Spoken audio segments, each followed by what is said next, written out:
Kailangan mo. Sa kabila ng lahat ng pagsubok, tandaan mo, kailangan mong maging matatag. Dahil ang bawat unos na iyong hinaharap ay may kasamang aral na magpapalakas sa iyo.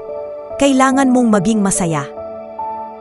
Hindi dahil madali ang buhay, kundi dahil naminiwala ka na may Diyos na kasama mo sa bawat hakbang.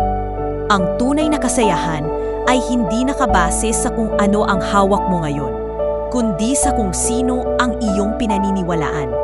Kailangan mong maging matiyaga dahil ang katuparan ng mga pangarap ay hindi dumarating agad-agad.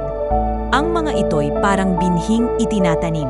Kailangan ng panahon, pag-aalaga at pagtitiwala bago magbunga.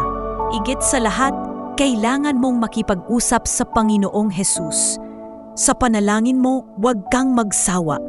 Ilapit mo sa Kanya ang iyong mga pangarap, ang iyong mga takot, at ang iyong mga luha, sapagkat sinabi niya sa Mateo 11:28, "Lumapit kayo sa akin, kayong lahat na nahihirapan at nabibigatan, at kayo'y aking pagpapahingahin." Kailangan mong manampalataya at magtiwala dahil walang imposible sa Kanya.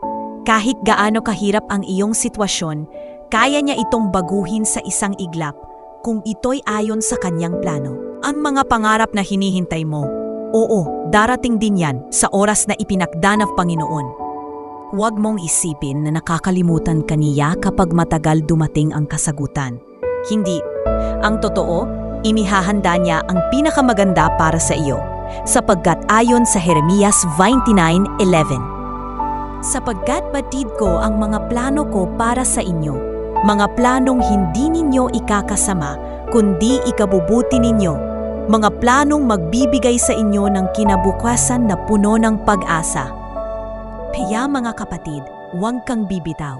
Kung napapagod ka, uminga ka lang at ipasa Diyos ang lahat.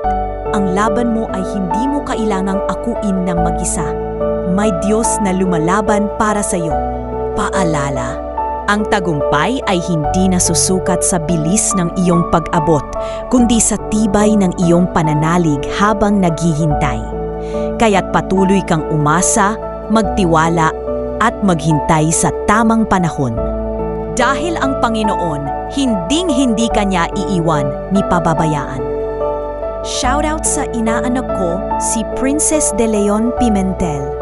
Patnubayan ka ng Panginoong Hesus sa iyong pupuntahan. Magpapakabait ka at tiyaga lang sa iyong pupuntahan. Hihintayin ka namin. Chat mo kami pag nakarating ka na. We love you, Princess. Good luck!